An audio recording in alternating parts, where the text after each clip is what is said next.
What is going on, guys? Welcome back to another video.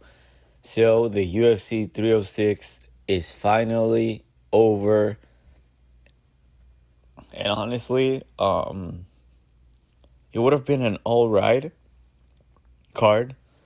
Overall the card was pretty fun, but god damn, those two last fights were fucking boring. Honestly, those were the worst tandem of championship fights ever.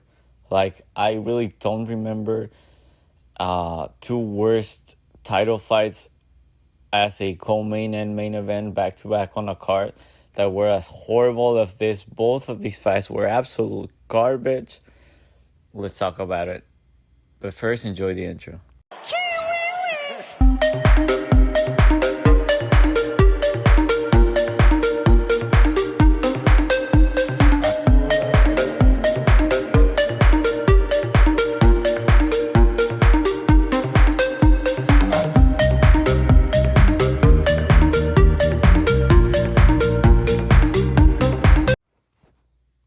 In what universe are we living in? What is this timeline? Merab, Bilal Muhammad, our champions, two of the most boring fighters ever. Don't give me no GSP talk, okay? This was the worst the worst tandem, co-main, main event, title fights we've ever seen. This was pathetic.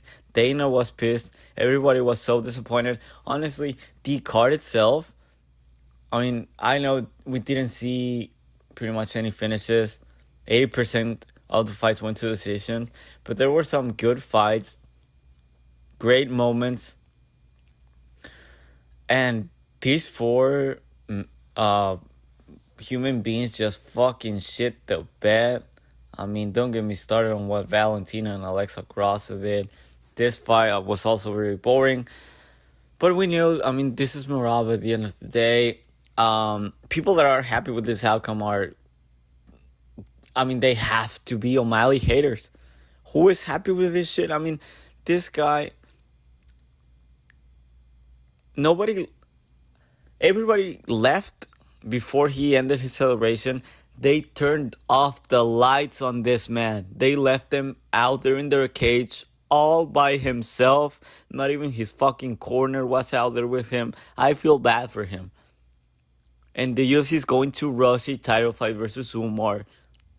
Now, does he deserve it or not? Probably not, but that's a whole nother conversation. I'm not here to talk about that. Merab's talking about, I want to fight Figi next. I think he's more deserving. Bro, shut the fuck up. You're not picking your opponent. The UFC hates you. I mean, everybody hates you. I mean, other than Aljo fans. I mean, does he even have fans? And, I mean, I guess for now, O'Malley haters like you. But they don't love you. I mean, you don't even have, like the Dagestani fans behind you. You're boring. And honestly, now that I mentioned the Dagestanis, I want to say I think we owe, as a community, as a fan base of the UFC, I think we owe an apology to the Nurmagomedovs, all the Oafs, the Dagestanis. Bro, they actually have skill. They can submit people. And they actually dominate, okay? Islam dominates. He gets the submission. He goes for it. He is actually actively looking for it. I don't care that Merab, all he does is just work hard. Bro, he cannot fucking rear naked choke anybody, okay? He's not capable of doing that. He's a decision merchant at best. He doesn't have good top control game. If he cannot ground and pound a guy that's going to quit or is exhausted, just laying there like, all right, just take your shots. I'm not moving. I'm not trying to get up. I'm not trying anything. I'm not protecting myself anymore. He can get the finish. But if he's fighting a somewhat decent opponent, this is going to decision. I don't know why people are upset about this. I mean, we knew he was going out there and do this. I mean, pretty much, I think O'Malley believed Merab was actually going to stand there and strike with him, because that takedown defense was horrible. I'm not going to talk about O'Malley. I'll do that in a second. But yeah, I think they're going to rush Umar, and Umar is going to beat the shit out of Merab. Yeah, so O'Malley haters, this is what you wanted. Now, God, I cannot believe this guy is champion, bro. And I think the UFC has picked. I think the UFC has picked. This was no 50-45 domination. Everybody, the O'Malley haters were, having a party out there. Oh, what a dominant performance. Bro, I swear to God, I heard dominant performance from Merab 100 times on Saturday. I was about to shoot myself. That was no dominating performance. O'Malley won round 3 and 5. Round 1 was pretty close. And I thought they were going to give round 1 to O'Malley. Okay? I even tweeted. I think we have, after round 3 ended, I tweeted, can we agree that the judges have 2-1 O'Malley? I actually believe that. Turns out only 2 judges gave rounds 3 and 5. I mean, if those 2 judges also give him rounds 1, he wins. He wins that fight. Okay, so it was no dominant performance. He didn't even do damage. But I'll talk about the fight other than what happens and the outcomes, because Merab's the champion now, so he holds the belt. There's a whole there are a whole lot of potential matchups that we can talk about this right now, and I wanted to get out of that out of my chest. I wanted to publicly apologize to the Dagestanis, because they are actually good fighters. And it took Merab Dvalishvili and Bilal Muhammad for me, and I hope for us, fans, community, to realize that. So yeah, I want to see Umar beat the absolute living crap out of Merab. We move on. Alright, man, shit. I wanted to make this quick. I don't want to have a 40, 50, 1 hour recap video, so I'll just try to go as fast. I just want to, yap and rant a little bit there to start the video. So O'Malley, I thought this was a clear 48-47 fight. He won rounds 3 and 5. He did damage. Okay, damage trumps everything. By the letter of the law, damage trumps everything. He cut Merab. He busted his nose open in those 2 rounds. I mean, Merab wasn't doing shit. I think it was round 4 where he actually landed some good elbows at the end. So that's a clear round from Merab. So, but that round 1, that was fucking close. And I already mentioned this. I thought they were going to give round 1 to O'Malley. But yeah, I mean, he won round 3 and 5. This was no dominant performance. O'Malley looked horrible out there. He was just chasing the highlight KO. He could, at the end, he had Merab hurt. With that body work, he was trying the whole fight. Don't get me wrong, I'm not saying this was a robbery. I'd say I thought this was heading towards being a robbery for O'Malley, or a very sketchy decision at best for O'Malley. This would have been worse than the Yan fight, to be honest. But for O'Malley, man, I mean, he didn't even take a single blow, so he has to come back this year. But I mean, his body language, I don't know for how long he's going to keep fighting. Because, after this fight, all the whole summer we were hearing, oh, I want to defend my belt one more time, then I'll fight Topuria, and I'll go to boxing. Like, I think he made his money already. He's young. He has businesses outside of fighting, and I think he knows where the money is, and it's not in the UFC. I think he's a businessman now. Although this is definitely going to take a hit on his, his image, his value as a brand. So he has to get back in the cage. Just go in the cage and beat the shit out of Seguro. Like, you guys have something. I don't know if it's beef, but you guys clearly have something going on. Just, duke it out on the cage. Put on a good performance. I mean, we could have this as 3-10. Probably even in MSG. Like, that'd be a good fight. Like, Cejudo O'Malley. There's been some trash talk going on. So I think that's a good fight to make. But yeah, I think he knows that. I mean, the UFC, I think he knows. And there are some fighters that are starting to realize the UFC has already peaked. Okay? The UFC has peaked. And it's going downhill it's going downhill.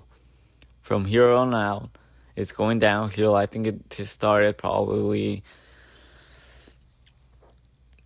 a couple of years back, honestly. And UFC 300 definitely, kept it afloat,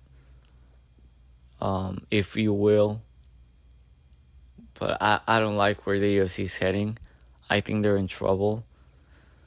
And as a fan, I'm really worried about that. But, let's talk about something else. We move on. God, I hate this woman so much, bro. I would have lost anyway because O'Malley shit the bed. But watching this, I wanted to shoot myself.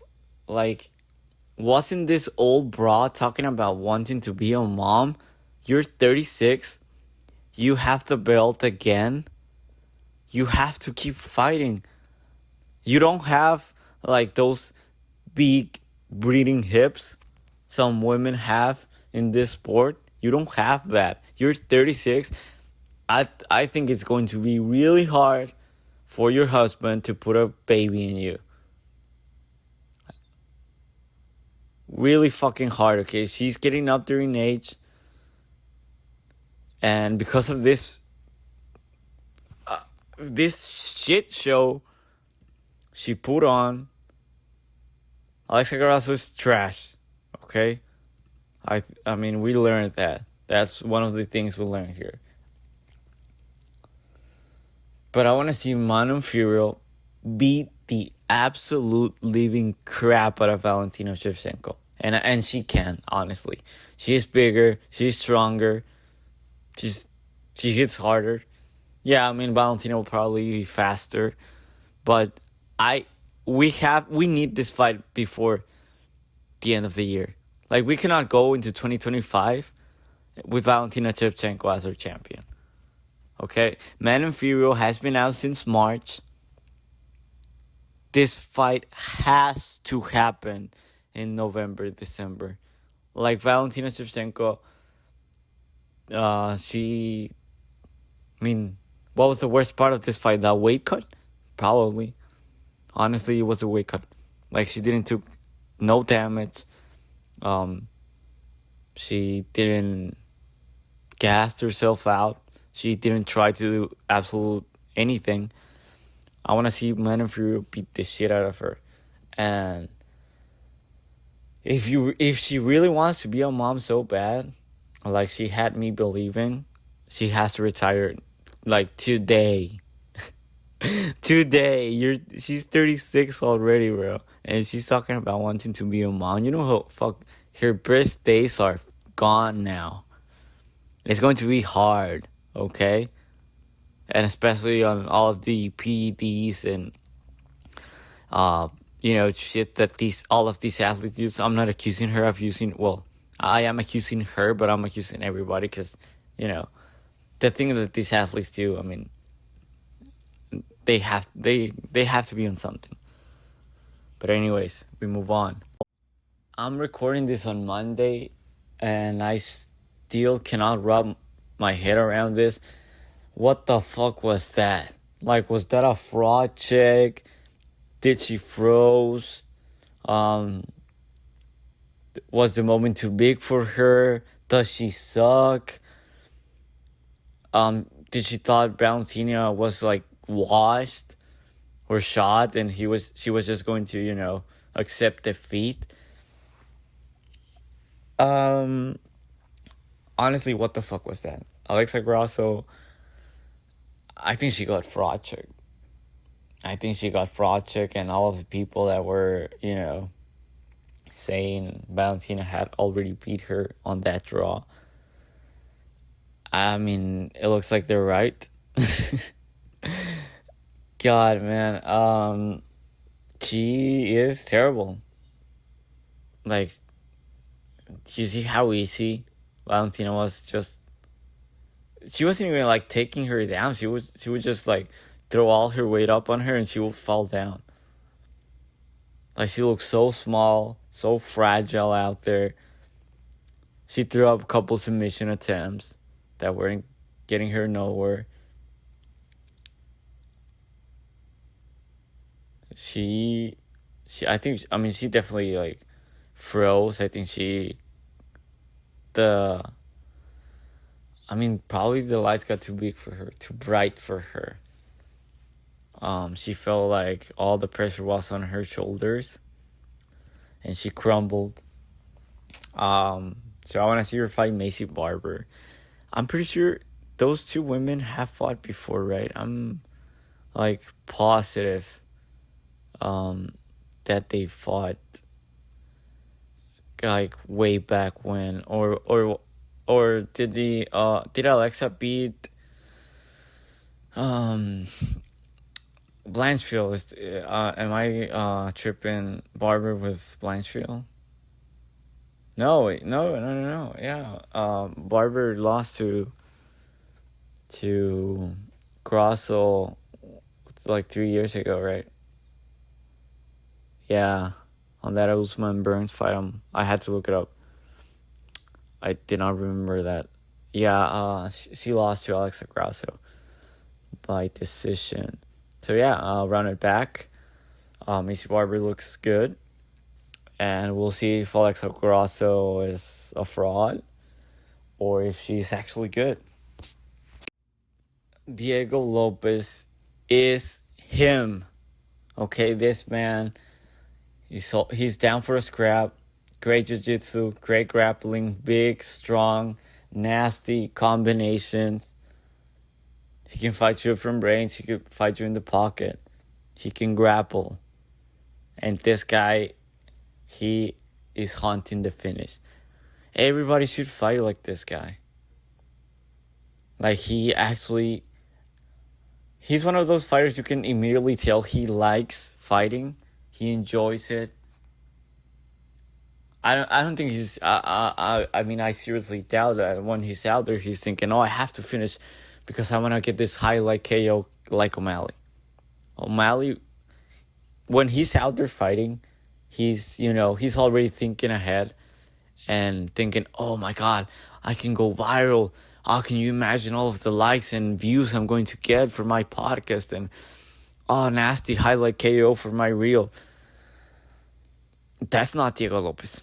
He wants to fight. He actually enjoys. You can tell he loves fighting. He's a fighter. And he's good. Because we have a lot of fighters that love fighting that suck. But he's good. And I want to see him versus Volk. I want to see him versus Volkanovski. Don't jump him to Topuria just yet. Because I think Topuria would style on him. Topuria is super good. I know he would have like 5 inches on Topuria of height, but Topuria he's built different. Okay, and I know Volk is too. But But when was the last time? I think if we see this, if we give Volk a year, so if we see this in February, I'd be totally cool with it. Like I mean, I want to see Diego Lopes every month, but that's not possible. I swear to God, if they run it back with Evloev, we don't want to see those type of fighters like at all. Okay, at all. So Diego Lopes versus Volkanovski, I think, would be a great fight. And with a full camp, I mean, Volk's chin is compromised. Like that's me being nice. I think his chin is gone. So I think Lopes would be the second man to, well, I mean the third guy to finish Volk, but the second featherweight to beat and knock out Volk. I think he can beat him. But also, it wouldn't shock me if Volkanovski, turns back the clock and absolutely puts on a clinic on Lopes. That wouldn't shock me as well. So I think that's the fight to make. We don't want to see Aljo or Evloev, the winner of that fight, Diego Lopes now. No. We don't want to see that. Absolutely not. Like, I would much rather just have Diego Lopes get a title shot without having to fight Evloev and Aljamain. Honestly. We move on. Finally, there's a fight worth talking about. I know I just yapped for 10 minutes for the co-main and the main event, but I mean, honestly, what do you guys want me to say? I mean, was I going to talk about the fight? Get the fuck out of here. This was a great fight. That first round, I know a lot of people that had this, over 1.5 or 2.5 goes the distance. Or even Brian Ortega on the money line, or Ortega by submission. We're sweating. Ortega was hurt in that first round. He was hurt. But my God, we mentioned this in the preview. His chin, he's up there in age now. And that chin, those 2 shots that he ate, the guy didn't fall down. Most 90% of the UFC fighters would have gotten knocked out cold with those 2 shots that Diego Lopes landed. That nasty, what was it? It was like a right hook, left hook, or right hook, left uppercut.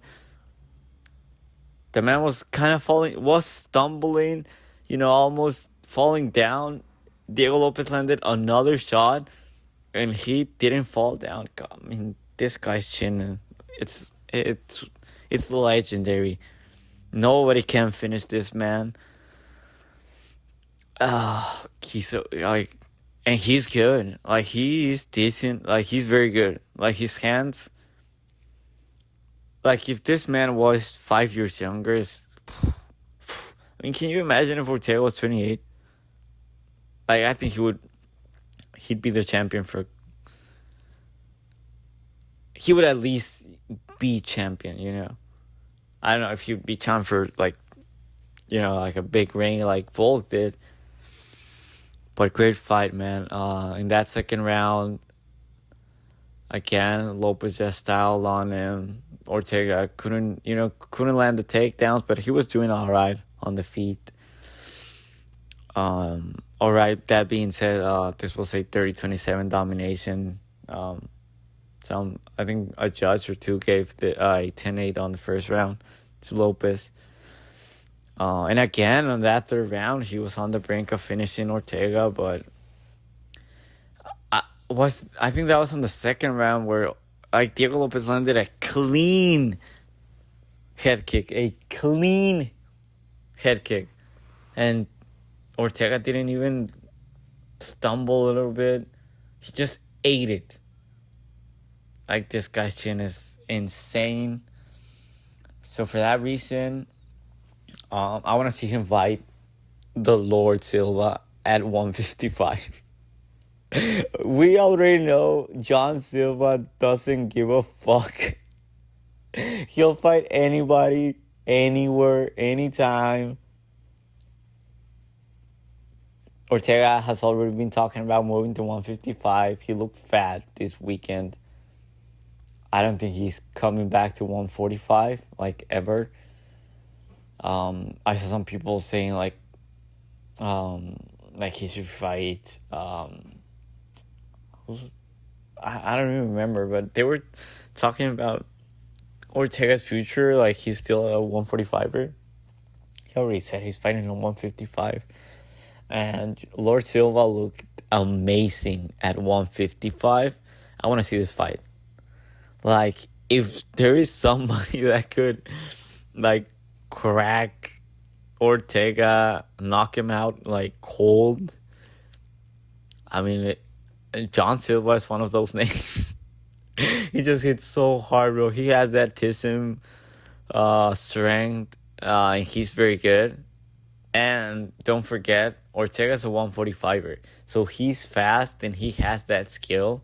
I don't think he could just school Ortega like he did Drew Dober. I don't think he could. Because Ortega has been there with Max Holloway, with Volkanovski, with Yair Rodriguez twice. Now with Diego Lopes.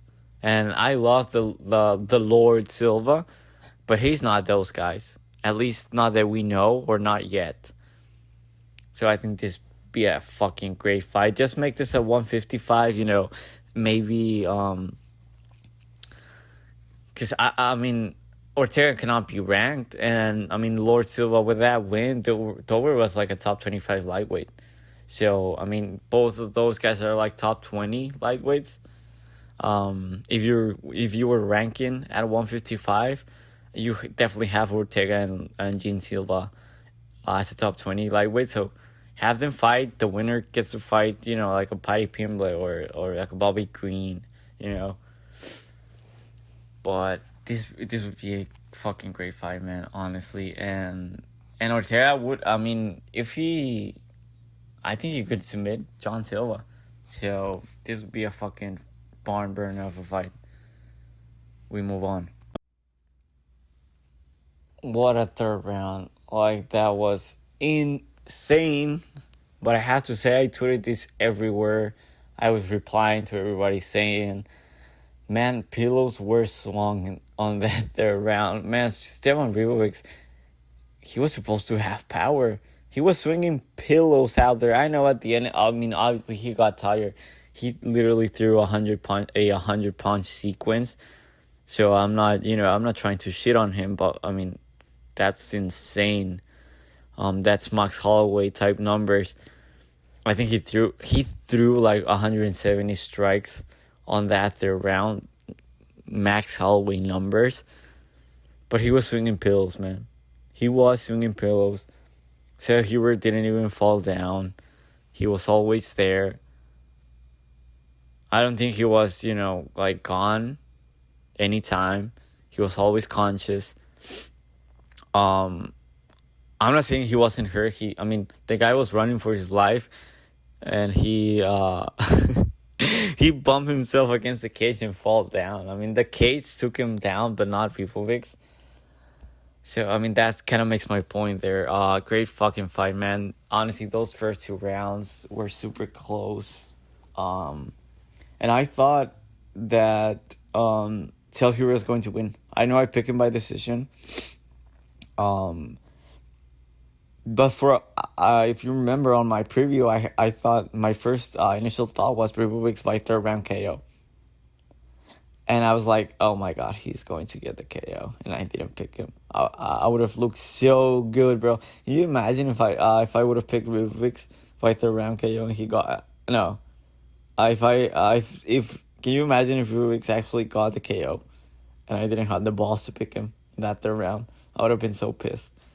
So I wanted to sell Hubert to win, obviously, because I picked him. And I thought they were going to give him the fight, especially because what we just saw right before with the Ronaldo Rodriguez fight that I'll get in a minute.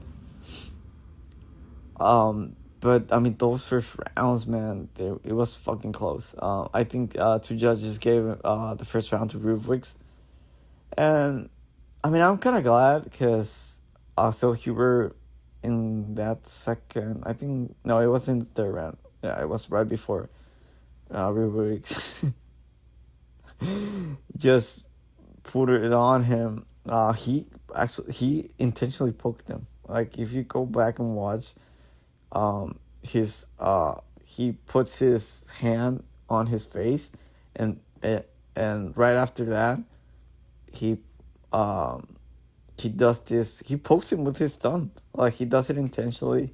Beaverwicks, of course, he doesn't give a fuck and immediately goes and beats the crap out of Phil Hewer, which I thought it was hilarious. That was a great fucking fight, man. Honestly, I don't know how Phil Hewer, um,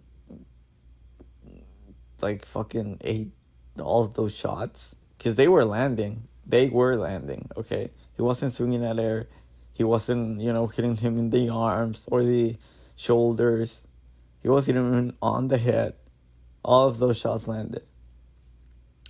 For his next fight, I want to see him versus Elvis Brenner. I thought that'd be because both of these guys are the nail. They're like the poster boys in this division of being the nail and then just beating the crap out of their opponent. Obviously, Brenner didn't have much success versus Alvarez. Kiss Alvarez, took his time, picked his spots right, and knocked him out. But I think this would be a barn burner of a fight. And Brenner, I mean, that fight versus with Joel versus Brenner was pretty much to get a ranked opponent next. I would say Rubik's it's right outside of that of the rankings. So if he beats Brenner, you can give him Bobby Green, Jalen Turner, any of those guys next. But man, I thought Silver was going to beat the crap out of him. Because I thought he was more skilled, but I mean, Rubik's looked good. Like to have that insane reach disadvantage, and he was getting in the pocket very well. He was working the body. He fought a great fight, beautiful fight, great game plan. I'm happy that they gave him the win, honestly. Next up, this is the last loser I'm going to talk about, guys. Just so you know, I know that sounded a bit mean, but like I said, I don't want to make this too long. I think it's time we talk about Extreme Couture. I think that's an overrated as fuck gym. Sean Strickland won a belt, and everybody was like acting like Eric Nixick is like this great fucking genius coach. Like he is not. And I don't think Sean Strickland is a very good fighter. Like I've said this before in the channel. Like I don't think Sean Strickland is very good. And I think this gym is super overrated. I think Selhubert needs to get out of there. Because he's good, but he got fucking destroyed on that last round.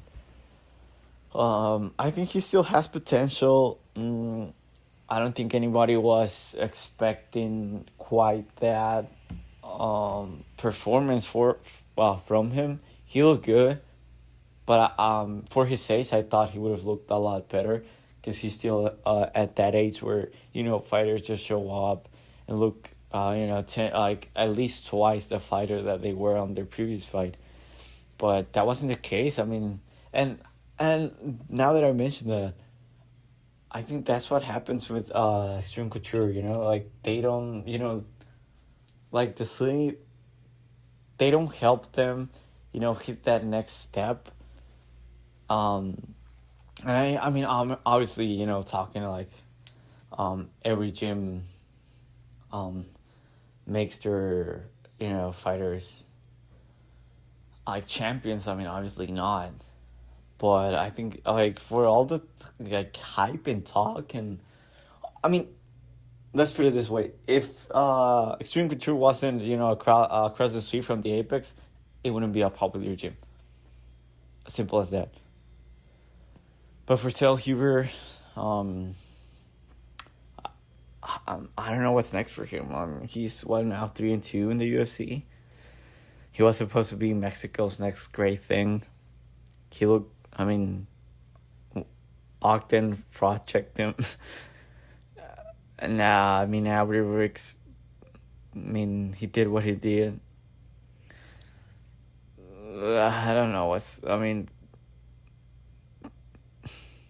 and the thing is, I don't think he would be a good welterweight. I think I don't think he has enough muscle on him. But, I mean, honestly, a move up in weight class, I wouldn't hate it for him because he's huge. I mean, honestly, I think it's time for him to start considering that. If he wants to have a long career in the UFC, he has to move to welterweight. But hasn't been any reports on that, so I'll just treat him as a lightweight. I think he should fight Nassim Sadikov. Pretty sure he pulled out a couple weeks ago, probably a month ago, with an injury. So they're probably on the same scheduling because, Sel Huber needs to take some time off. He has to take some time off after what happened to him. We move on. Honestly, this fight felt a little bit staged for my liking. I mean, that third round was very sketchy. I mean, I saw some people were saying that Ode Osbourne had a 10-8 round in the first. No way. Like, no way. Ronaldo Rodriguez had some... He finished the round on top. Like, come on. That's not, stupidly domination. And it wasn't like Ronaldo Rodriguez was, on the brink. The ref was about to step in a couple times. Like, it was one moment. But other than that, I think this was a draw. I scored this a draw. On that third round, I don't think Ronaldo Rodriguez landed more than 5 significant strikes at best. But right after we saw Ode Osbourne make a video and saying "Hey man, we don't have to make a big deal out of this." He was just, he got paid, and we knew that Ode Osbourne likes his money and he has other things going on other than fighting. Knowing that, I should have picked Ronaldo Rodriguez. But to me, it seems that they had to give Ronaldo Rodriguez the win because all of the Mexican fighters had lost. The only one that won was Raul Rosas. And he's not, a true Mexican, if you will. But this fight... for a flyweight fight, it was alright. That second round, Rodriguez did what he was going to do. He disappointed, honestly. I think all the aura he had accumulated and won on that press conference, and I think he lost it on this fight. I don't think it was a very good performance. And I want to see him fight a good fighter. I think Felipe Dos Santos would beat the absolute living shit out of Ronaldo Rodriguez. He would. He would knock him out in probably the first round. So I want to see that because he's good. He's fun and good, but I don't think he's anything special. So he's going to get fraud checked eventually. I wasn't really impressed with his win versus Bondar. That's why I didn't pick them. But it is what it is. So, yeah, we move on. We made it to the prelims. I'll just fly through these because I don't think anybody cares. This was the most WMMA result we've ever seen. This is a great example. Irene Aldana, just great boxer. Great striker. She's mean. She's so aggro. And you have Dumont, who, she's what is she, a wrestler? she's a mid-striker, and she outboxed and beat the crap out of Aldana for 15 minutes straight. We saw one of the grossest cuts I think we've seen in the UFC. You could literally see her fucking skull through that thing. Uh, it was deep. It was long. I don't know how they didn't stop that fight. It's insane. So next fight for Dumont, who she looked good. Like she impressed me. And I said on the preview, she's not as bad as everyone says she is. So I mean, the younger broad won. I guess that makes sense. I want to see her versus Macy Chiasson. I mean, I know there's still. MBS is probably. They're probably not on the same schedule. Dumont didn't really suffer from any damage in this fight. And the other fighter that would probably make sense. I don't think she would fight Carol Rosa. Because that would mean she would fight somebody down from the rankings. With a smaller number than her.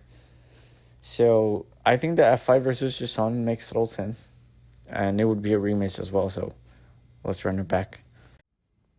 Finally, I get to say, I told you so. This was I was on a bad streak on my buy and sell segments, okay?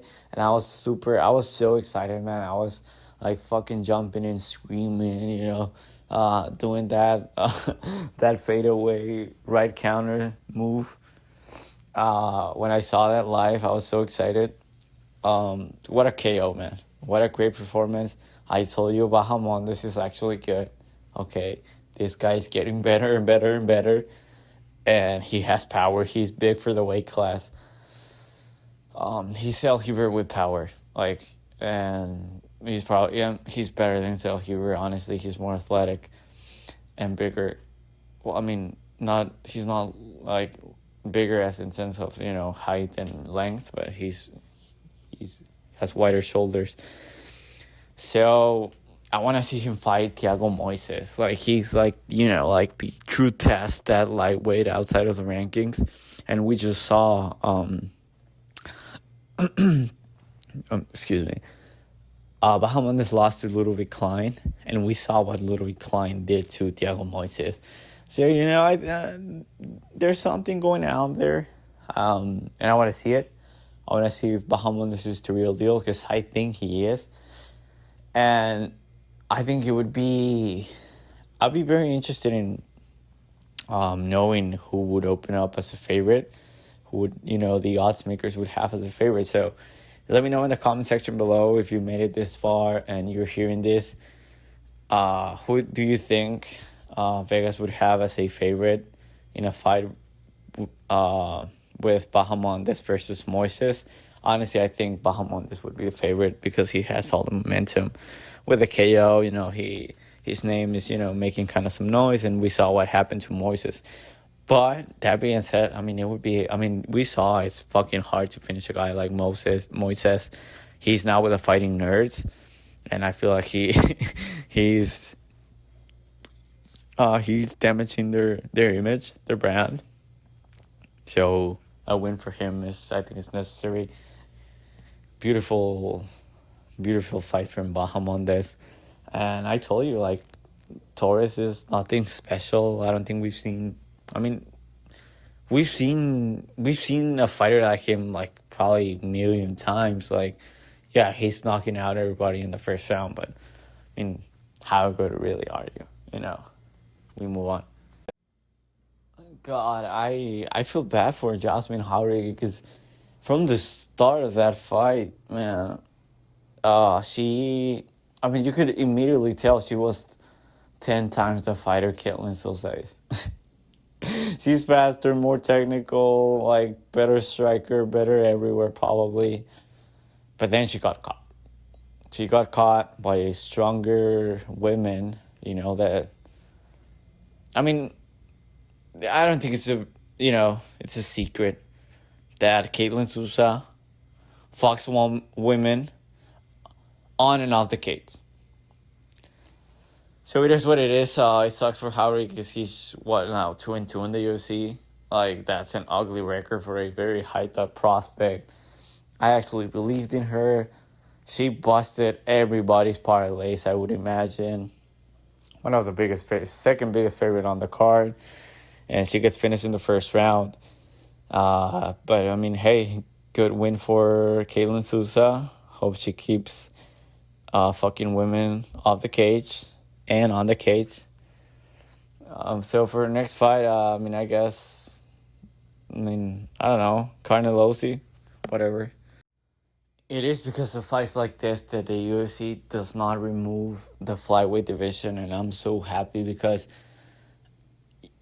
if you've watched the channel, I love flyweight. I think it's probably the most underrated division in the whole UFC, just because they don't have one punch knockout power, unless you're the energy, 5'9", probably 150, fighting little Josh Van, then you have one punch power.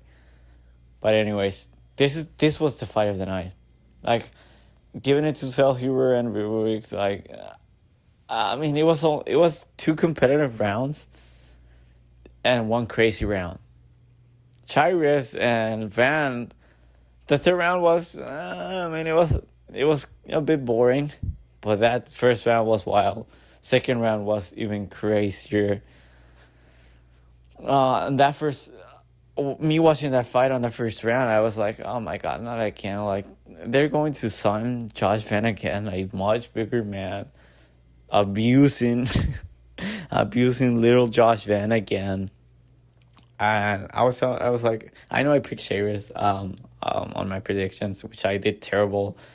The only fights I got right was Raul Rosas, but I picked him by sub. So I picked him to win. I predicted Bahamunda's first round KO. That was a very good prediction. But other than, I had Diego Lopes by decision. That's 3. I think I got 3 out of 5 or out of 10. Like, that's horrible, man. Jesus. But anyways, I don't think anybody perfect on this card. I really doubt anybody got a 10 out of 10 predictions here. Especially with all the upsets but whatever. Josh Van, man, I'm so glad he got his aura back. I was really, starting to get scared for him, because I thought he was done. Like, I thought he was going to get finished again. Like, Chairez dropped them. He looked great with those kicks. It was really bothering him because of his boxing. He really leans heavy on that front leg. But then Josh Van did what Josh Van did. He downloads information in that first round. He makes adjustments, comes out, wins the second round. He does a great job. That body work he does, like, for thing of beauty. Like, he's so good getting in the pocket, doing, 3-4 punch combinations. He had Chairez hurt. He was he literally dropped both of his arms were covering on the right side of his body, and he was just like, all right, if you want to hit me in the head, hit me in the face. He would just lean forward and pretty safe. Van was, landing shots on his head. I know there were pillow shots. But that was a great fight, man. That was fight of the night for sure. They got robbed. Hope they send them some money after a Dana review. But great fucking fight, man. Great fucking fight. For Van, what I want the most is take some fucking time off, dude. Go on his topology.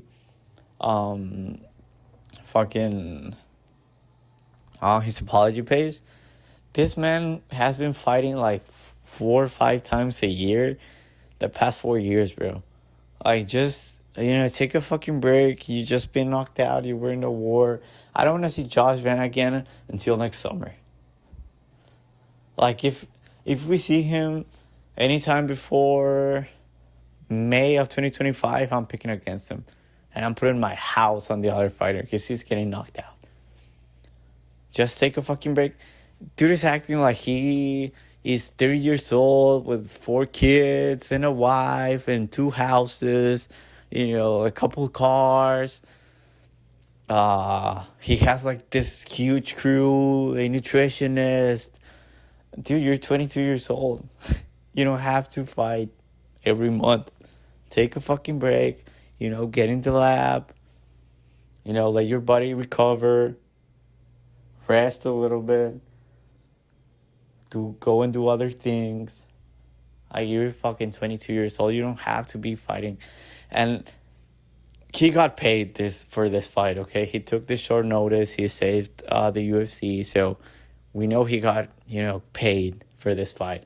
So because of that, I really hope we don't see him again in a fucking 8 months. Like, you don't have to be fighting every 2 months, bro. Like, literally take some time off. So I want to see him versus Al Nascimento. Did he, or was it Philo? They were fighting. Did I fuck this up? One of those guys, fucking broke his arm or his shoulder. Like, he really got injured before the fight 3 weeks ago. So I want to see him fight next. They're probably on the same schedule. That's enough yapping for this fight. And finally, we have Chihuahuas. He won the fight. I think he underperformed, but at the end of the day, he's a kid. He's 19 years old. It is what it is. Do you think that I didn't like at all was that he asked for a bonus after that shitty performance? I mean, he didn't even, dominate the fight. He won, but he didn't dominate, This was supposed to be a quick sub for him, and he couldn't do it. I'm obviously not worrying. I mean, this kid is fucking huge. I mean, he's 19. Look at, I don't know how he makes weight. I think by the time he's 21, he's never fighting a bantamweight again. He's huge. Like, seeing him side by side with Joe Rogan, he's bigger than Joe Rogan, and he's 19, and we know all about these steroids and TRT that Rogan does, and he's bigger than him. So, I mean, if he takes some time off, we probably don't see him ever again at bantamweight. He's already talked about retiring at 25, which I'm not a big fan of. But for his next fight, I think you give him John Castaneda. John Castaneda, he's alright, he just Daniel Marcus put a clinic on him, but Raul versus Jr. doesn't have the striking as the Daniel Marcos. So I think Raul versus Jr. should take some time and just work on his striking, because his striking is horrible. I know he has a legendary chin, so the guy cannot be subbed or knocked out. But still, he has to work on his striking. He sucks. Like, his striking is horrible, awful. But great win. Happy for him. He got his fire moment that he wanted. Like I said, like everybody knew he was going to do it. He invited the crowd to do it with him. Good moment overall. I mean, I guess I know now why they put him on the first fight. But that is it. That's the whole card. That's the end of the video. If you made it this far, I really appreciate you. If you're not subscribed, please subscribe. Leave a like if you enjoyed the video. And yeah, I have some ideas for this week, because we have a break until Paris on the 28th. So I have a couple of ideas for some videos, and I think it'll be fun this week. So I'll see you then. Stay blessed.